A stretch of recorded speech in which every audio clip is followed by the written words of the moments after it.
Carnet de campagne, bonjour. Deuxième journée dans l'Orne. Avant de présenter nos invités, un petit mot sur un appel à candidature dans une autre région, en Bourgogne-Franche-Comté, à l'occasion du concours régional de l'économie sociale et solidaire. Il est ouvert gratuitement à toute association, coopérative, mutuelle ou entreprise solidaire et il distingue des réalisations en place ou en cours ainsi que des projets en émergence. Il y a de nombreux prix. Les inscriptions sont ouvertes jusqu'au 1er novembre sur le site de la région bourgognefranchecomté.fr à la rubrique appel à projet. Donc dans l'Orne, nos deux agitateurs du local sont Arthur Elouin de Medibus, responsable de développement à la coopérative Ecopertica, un excellent levier économique de l'éco-construction, et Mathilde Le Gagneur, dont le nom laisse espérer la réussite de son atelier de confection de sacs éthiques 100% made in France. France Inter. Carnet de campagne. Philippe Bertrand. Arthur Elouin de Medibus, bonjour. Bonjour, Philippe Bertrand. Arthur, je suis très curieux, vous êtes chercheur en sciences des matériaux, ça mérite quelques explications. Alors tout à fait, je suis chercheur en sciences des matériaux et je travaille à Ecopertica, donc je m'occupe de la recherche et développement et également du développement de la filière terre crue. Oui. Alors sciences et matériaux, chez vous on va parler donc dans le cadre d'un développement de l'éco-construction de matériaux connus comme la chaux, le chanvre, la terre crue. Qu'est-ce qu'il y a de nouveau aujourd'hui ? Les anciens constructeurs connaissaient bien ces matériaux et savaient bien les utiliser.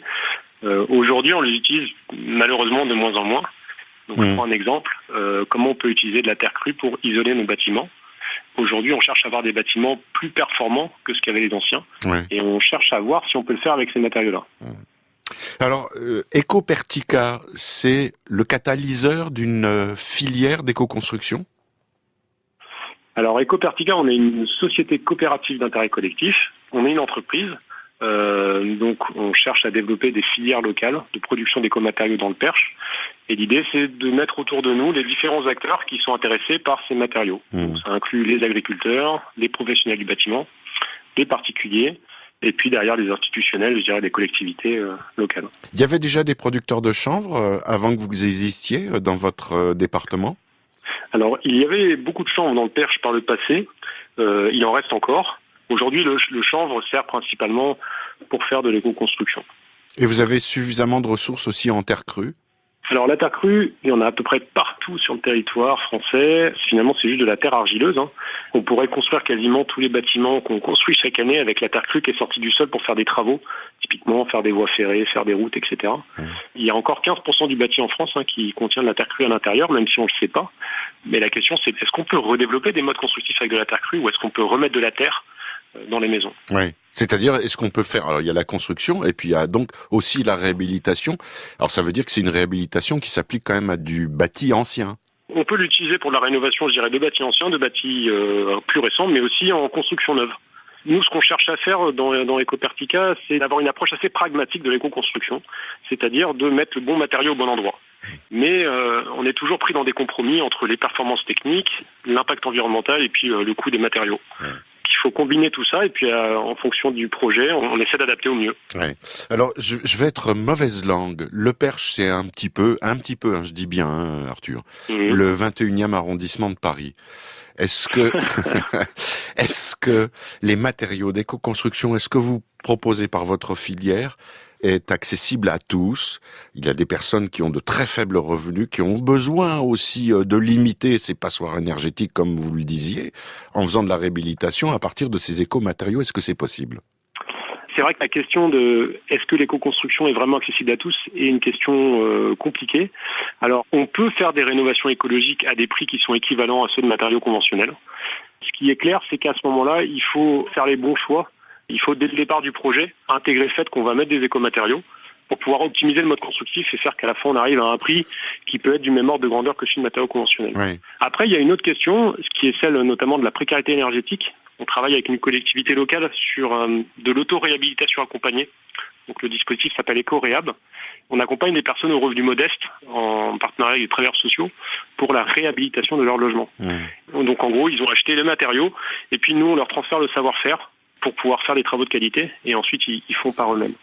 Et je crois qu'on peut trouver des solutions. En tout cas, nous, on arrive à en trouver dans la mesure de ce qu'on a croisé autour de nous dans les 6 dernières années d'Ecopertica. Ouais.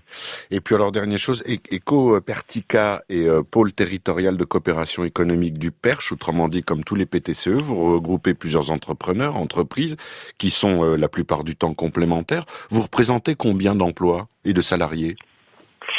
Alors, je ne saurais pas vous dire strictement le nombre de salariés qu'on a dans toutes les entreprises. Ce que je peux vous dire, c'est qu'on travaille globalement avec à peu près 25 entreprises.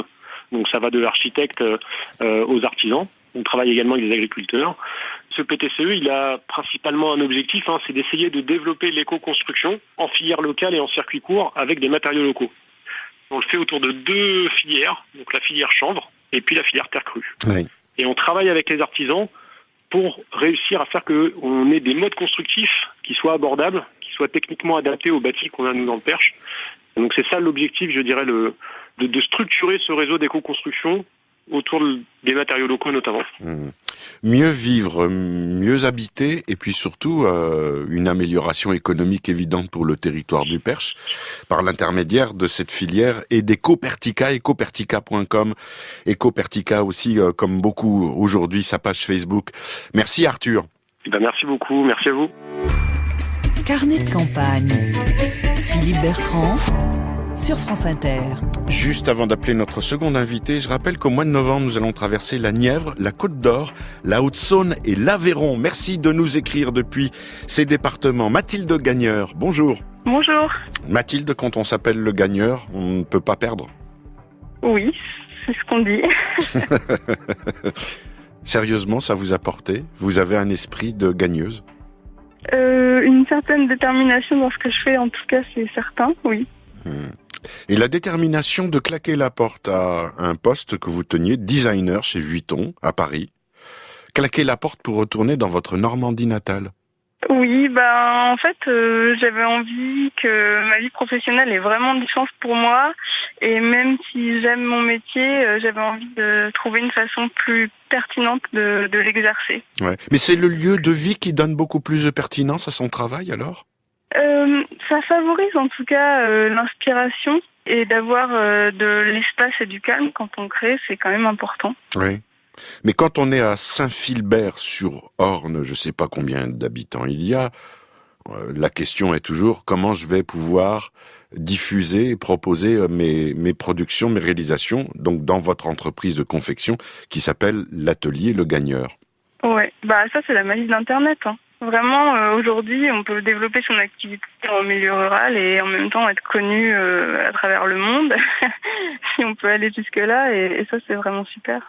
Alors, le principe, d'abord, vous avez créé, donc depuis le mois de juin, une première gamme de sacs, des sacs que vous voulez éthiques, à savoir en toile de lin. Le lin, c'est évidemment une production très normande, et en cuir français. Oui, déjà la Normandie c'est la première région productrice de lin dans le monde et moi j'ai vraiment choisi un tissu dont toute la chaîne de fabrication reste en Europe parce que maintenant il y a beaucoup de lin qui est aussi filé en Chine, donc il faut faire attention à ça. Et le cuir, il vient d'une tannerie française et c'est du bovin français. Donc c'était vraiment important pour moi de choisir des matières premières les plus locales possibles.